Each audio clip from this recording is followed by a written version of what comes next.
के साथ, रुझानात के साथ हम इस वक्त न्यूज रूम में बने हुए हैं। भारतीय जनता पार्टी उत्तर प्रदेश में लगातार लीड बनाए हुए है और आगे बढ़ती हुई दिखाई दे रही है और उसका पीछा समाजवादी पार्टी कर रही है। हालांकि दूरी दोनों के अंदर बहुत ज्यादा है। कांग्रेस अब एक सीट आगे बढ़ी है रुझानात में और बहुजन समाज पार्टी, मायावती की पार्टी बीएसपी रुझानात में 2 सीट आगे बढ़ चुकी है, क्योंकि 20 मिनट पहले 5 पर ये काबिज थे रुझानात में, अब ये 7 पर बढ़ते हुए दिखाई दे रहे हैं। और इस वक्त की बड़ी खबर जो है पंजाब की, अगर हम बात करें तो 61 सीट, अभी 60 की बात कर रहे थे कुछ देर पहले, पल पल ये जो रुझानात है वो बदल रहे हैं लगातार। मुनज़्ज़ा, बिल्कुल जो है रुझानात हमारे सामने है और जहां पर यूपी की हम बात कर रहे हैं तो 182 सीट्स पर बीजेपी जो है आगे बढ़ रही है, तो सपा 67 सीट्स पर आगे बढ़ रही है। तो डिफरेंस काफी ज्यादा है, लीड है ये। अभी विनिंग में तब्दील होगा तो तब पूरी क्लियर होगी तस्वीर, लेकिन डिफरेंस काफी ज्यादा सना यहाँ पर देखने को मिल रही है। वहीं जब हम उत्तराखंड की बात कर रहे हैं तो उत्तराखंड में हमें पहले ऐसा रुझाना से देखने को मिला था कि कांग्रेस हो सकता है आगे हो जाए, लेकिन अब जो सिचुएशन सामने है, अब जो टैली सामने, उससे ये दिख रहा है कि बीजेपी जो है तेजी से उत्तराखंड में भी देखने को मिल रही है। प्रेम कुमार जी, उत्तराखंड का जो रुझानात है, लीड है, उनको देखकर क्या कहेंगे? जी बिल्कुल, वहां से जो खबर है, हरीश रावत भी 2700 वोटों से पीछे चल रहे हैं।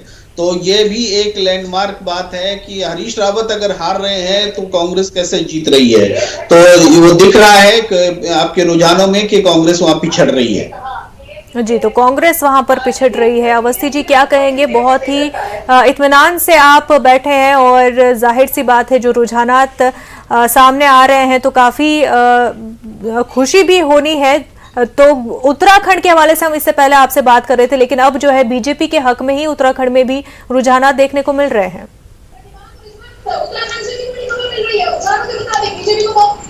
एग्जिट पोल आए थे और उस समय पर उत्तराखंड में हमारी और कांग्रेस को बराबर दिखाया गया था, परंतु उस समय पर भी चूंकि मैं उत्तराखंड के कई क्षेत्रों का दौरा किया था और जनता के बीच में गया था, चीफ मिनिस्टर हमने चेंज किए पर उसका जनता के बीच में कोई बहुत रोष नहीं था। जनता ने कहा कि हम काम कर रहे हैं। और दूसरा, कांग्रेस का ओवरऑल मतलब आप समझिए, हरीश रावत को उन्होंने बहुत लास्ट तक, जब तक हरीश रावत ने ये नहीं कह दिया कि हमको संन्यास लेना पड़ेगा जी, तब तक उनको सामने नहीं लेके आए। और फिर जब वो लेके आए तो उनके जो अध्यक्ष थे उत्तराखंड के, उसमें झगड़ा होता रहा, देवेंद्र यादव जो प्रभारी थे उसमें झगड़ा होता रहा।